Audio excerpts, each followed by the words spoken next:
Welcome to the podcast summary of Suharto. Suharto's rule over Indonesia is one of those stories that refuses to stay simple. It includes rapid economic change, real improvements in daily life for many people, and also mass killing, censorship, corruption, and wars carried out under the banner of order. And even now, decades after his fall, Indonesians are still arguing over what exactly his legacy means.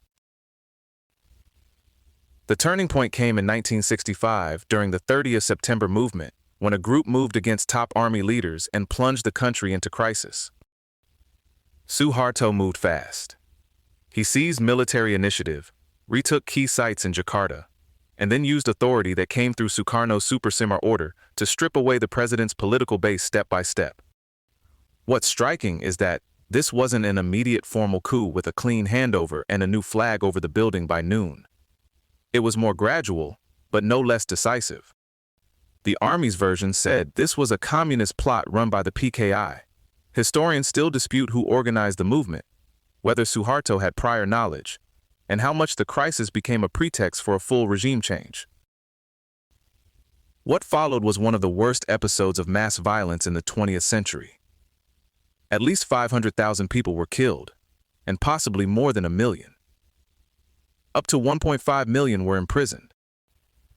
The victims were not just party cadres. They included alleged communists, trade unionists, teachers, artists, activists, and many ethnic Chinese. For a long time, some accounts treated the bloodshed like chaotic communal violence that just erupted. Later scholarship has pushed much harder on the army's role in organizing, directing, and spreading the propaganda that drove the purge. Even the CIA described the killings as among the worst mass murders of the century, which is a grim marker all by itself. Out of that violence came Suharto's new order, a highly centralized authoritarian state that sold itself on stability. The military's so-called dual function meant officers were not just soldiers. They were embedded throughout political and administrative life. Elections happened, but they were tightly managed. Golkar dominated. Appointed legislators helped keep outcomes safe. And the whole thing was less a contest than a ritual confirming who was in charge. Pancasila became more than a state ideology. It became a tool of discipline. If you opposed the regime, you could be branded anti-Pancasila, which was politically dangerous and socially isolating. Campuses were depoliticized, labor was folded into a state-approved union, and the press worked under licenses that could disappear if coverage got too bold. So yes, there was order, but it was the kind that kept looking over your shoulder. At the same time, Suharto changed Indonesia's economic direction. He moved away from Sukarno's economic nationalism and leaned on the US-educated technocrats, often called the Berkeley Mafia. They cut subsidies, restructured debt, encouraged foreign investment, and opened selected sectors to international capital.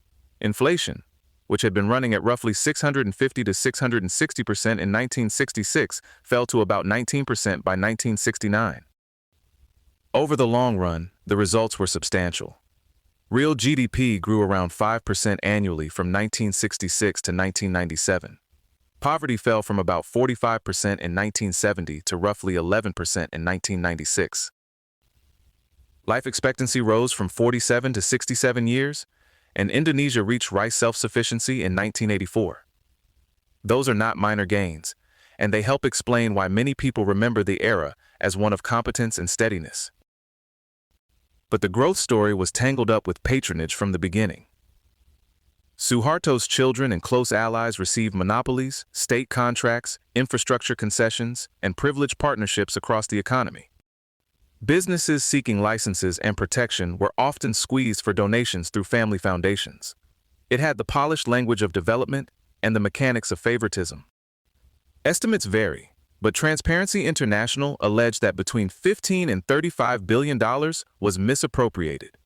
By 1997, the family reportedly had interests in hundreds of companies across nearly every major sector. So the new order was efficient in some ways and deeply distorted in others. That combination matters because it helps explain both the regime's durability and the fragility hiding underneath it. The regime's stability also depended on systematic repression. Chinese Indonesians face bans on public Chinese cultural expression, the closure or confiscation of Chinese schools, pressure to adopt Indonesianized names, and disproportionate citizenship documentation demands.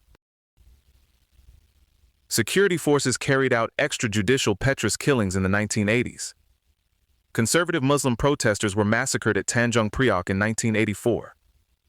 Separatist and Islamist movements were met with arrests, disappearances, and military operations. And then, there was East Timor, Indonesia, invaded in 1975, and the occupation lasted 23 years. That occupation brought large-scale military campaigns, famine, disease, and killings.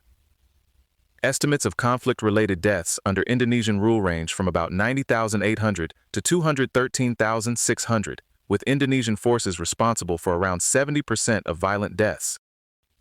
The intervention was presented as anti-communist containment, and it received support or acquiescence from Western governments, including the United States and Australia. Cold War priorities gave a lot of cover to very ugly realities. The system finally broke under the Asian financial crisis.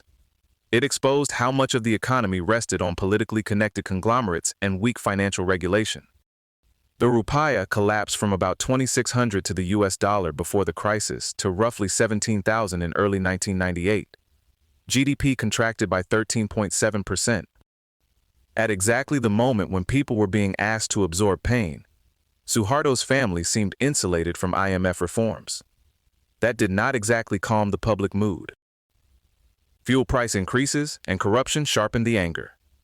Then came the Trisakti shootings and the May 1998 riots, in which more than 1,000 people died. After 32 years in power, Suharto resigned on 21 May 1998. Authoritarian systems can look immovable right up until the week they don't. What makes Suharto so difficult to place is that the competing memories are both anchored in real experience. Many Indonesians associate his rule with order, infrastructure, falling poverty, and growth.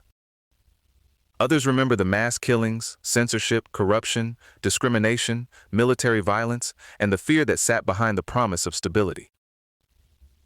That divide shows up in public opinion. Surveys in 2011 and 2018 still ranked him as Indonesia's most successful president in carrying out his duties. His posthumous rehabilitation has only intensified the argument. Parliament removed his name from a 1998 anti-corruption resolution in 2024 because he was never tried, and he was named a national hero in 2025, despite protests, an online petition, and continued opposition from human rights advocates. So the long shadow here is pretty clear. The debate is not just about one man. It's about what people value most when they remember a state: security, prosperity, justice, freedom, or some uneasy mix that never fully holds together. Suharto's story is a reminder that political order can feel reassuring and still be built on violence, exclusion, and silence. And once a country starts arguing over whether prosperity excuses repression, that argument tends to last a very long time. This episode was generated by Podkey. Create your own at podkey.fm.